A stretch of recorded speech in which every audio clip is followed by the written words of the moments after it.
എന്താ എന്ത് പറ്റി?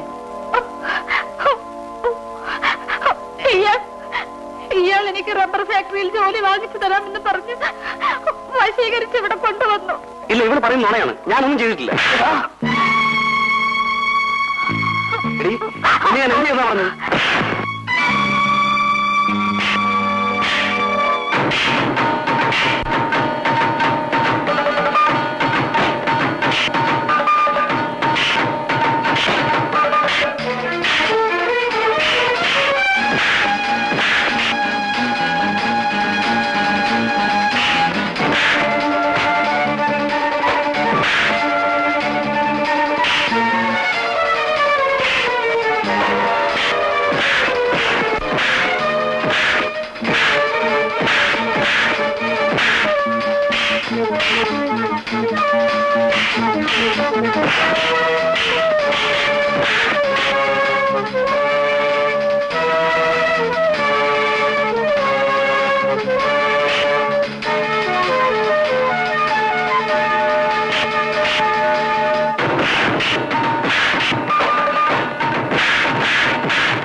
എന്താണ് സംഭവിച്ചത്?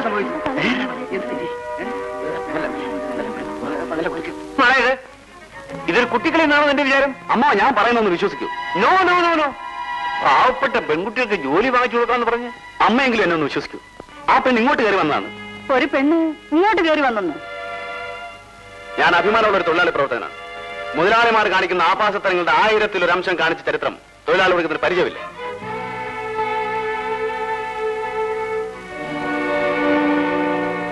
നമ്മുടെ കാലം കഴിഞ്ഞാൽ ഈ തറവാട് നിലനിർത്തേണ്ടത് അവനാണ്.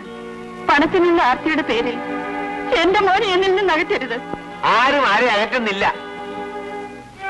വിപ്ലവകാരി ചെറുപ്പകാലത്ത് ഇതിനേക്കാൾ വലിയ വിപ്ലവ പ്രസംഗം നടത്തിയിരുന്ന പല സഖാക്കളും ഇന്ന് ടൂറിസ്റ്റ് ഹോമുകളും 5 സ്റ്റാർ ഹോട്ടലുകളിലും പണിയാണ്. പിന്നെയല്ലേ ഇവൻ. ശരി, നീ വണ്ടിയെ കയറ്.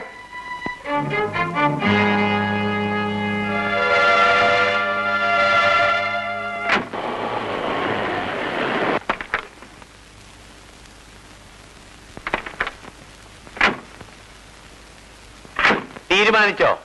ജയരാജനെ പാർട്ടിയിൽ നിന്ന് പുറത്താക്കുന്നത് അത്ര എളുപ്പമുള്ള കാര്യമല്ല. കുറച്ച് മാങ്ങാ ചമ്പത്തി തരുന്നു. മാങ്ങയും തേങ്ങയും ഇതിനേക്കാൾ നല്ലൊരു അവസരം ഇനി ഉണ്ടാകാൻ പോകുന്നില്ല. ആ പെണ്ണെ മാനഭംഗപ്പെടുത്താൻ ശ്രമിച്ചതിന്റെ പേരിൽ അവനെ പാർട്ടിയിൽ നിന്ന് പുറത്താക്കിയാൽ പാർട്ടിക്കാർ അംഗീകരിക്കലേ ഉള്ളൂ. ഒരു തല്ല് നടന്നു എന്നുള്ളതല്ലാതെ ആ പെണ്ണവിടെ വന്ന കാര്യങ്ങളൊന്നും ആളുകൾ അറിഞ്ഞിട്ടില്ല. അറിഞ്ഞിട്ടില്ലേ? എങ്ങനെ അറിയാനാ? തമ്പിലുള്ള ആൾക്കാരെ ജയനും തൊഴിലാളികളും ചേർന്ന് ഇടിച്ച് ചമ്മന്തി ആക്കുന്നത് കണ്ടപ്പോ പെണ്ണും പിടക്കോഴിയും എല്ലാം ഓടടാ ഓട്ടം. വിഷമിക്കാനൊന്നുമില്ല. ഈ ലോകത്ത് ജീവിക്കാനുള്ള അടവുകളും അഭ്യാസങ്ങളും അറിഞ്ഞുകൂടാത്തോണ്ടാണ് അങ്ങോട്ട് എതിർക്കുന്നത്. But is A nice boy. So bloody what? ഒരു വിവാഹം കഴിച്ചാൽ കുറെയൊക്കെ ബാധ്യതകൾ ഉണ്ടാവും. ബാധ്യതകൾ കൂടുമ്പോഴാണല്ലോ തത്വശാസ്ത്രങ്ങൾ കാറ്റിൽ പറക്കുക. അവന്റെ അമ്മ അവനൊരു കല്യാണക്കാര്യം പറയാൻ ആവുന്നത്ര ശ്രമിച്ചു നോക്കി. എന്നിട്ടും വിവാഹക്കാര്യത്തെ കുറിച്ച് ചർച്ച ചെയ്യാൻ പോലും അവൻ മെനക്കെട്ടില്ല. ഈ ചെള്ളപ്പൻ പിള്ളയുടെ ക്ലിക്കിൽ വീഴാത്ത, ചാക്കിൽ കയറാത്ത ഒറ്റ നേതാവ് പോലും ഈ രാജ്യത്തില്ല. പിന്നല്ലേ സഹാവ് ജയരാജ്. ഏതായാലും ഞാനൊന്ന് ഉപദേശിക്കട്ടെ. വാ, നമുക്ക് അകത്തോട്ടിരിക്കാം. ഭവാനി, കുറച്ച് ചമ്മന്തി അടയ്ക്കേ. പിണ്ടി ഉണ്ടല്ലോ, റാവൽ പിണ്ടി. 1938 ഞാൻ അവിടെ വെച്ച് എടുത്തതാണ് ഈ ഫോട്ടോ. വേൾഡ് വാറിൽ ഉണ്ണിത്താന്റെ ഉണ്ട ഒന്നുപോലും പിഴച്ചിട്ടില്ല. ഉണ്ണിത്താൻ റൈഫിൾ എടുത്താൽ എതിർ സൈന്യത്തിന്റെ ബറ്റാലിയൻ വാഷ് ഔട്ട് ആകുമെന്ന് കമാൻഡന്റ് ഗ്ലെനിറ്റൻ സാഹിബ് എന്നോട് പറഞ്ഞു. അല്ല, അതൊക്കെ അന്നത്തെ ഒരു കാലം. ദാസ്പൂരിൽ 48 ക്യാമ്പായിരുന്ന സമയം. എന്നാ ഞങ്ങൾ ഇറങ്ങട്ടെ. ഓ ശരി.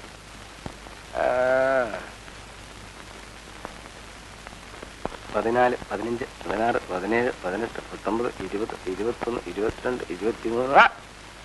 എന്താ കുറിപ്പേട്ട പതിവില്ലാതെ ഈ സ്ഥലത്തൊക്കെ? സൗമ്യൻ എന്നെ വീട്ടിലിരുത്തുന്നില്ല. ഇരിക്കും. എന്താ കാര്യം? ഏതെങ്കിലും ഒരു കോലഞ്ചേരി ക്രിസ്ത്യാനിയുടെ വീട്ടിൽ ഒരു പെണ്ണ് വിവാഹപ്രായമായാൽ പെണ്ണിന്റെ അപ്പനും അമ്മയും കവലയിൽ ഔസേപ്പച്ചനെ പോയി കാണും. ഒരു കോലഞ്ചേരി നായരുടെ വീട്ടിൽ ഒരു പെണ്ണ് വിവാഹപ്രായമായാൽ നേരെ വന്ന് ഉണ്ണിത്താൻ അദ്ദേഹത്തിനെ കാണും. അതല്ലേ നാട്ടു നടപ്പ്.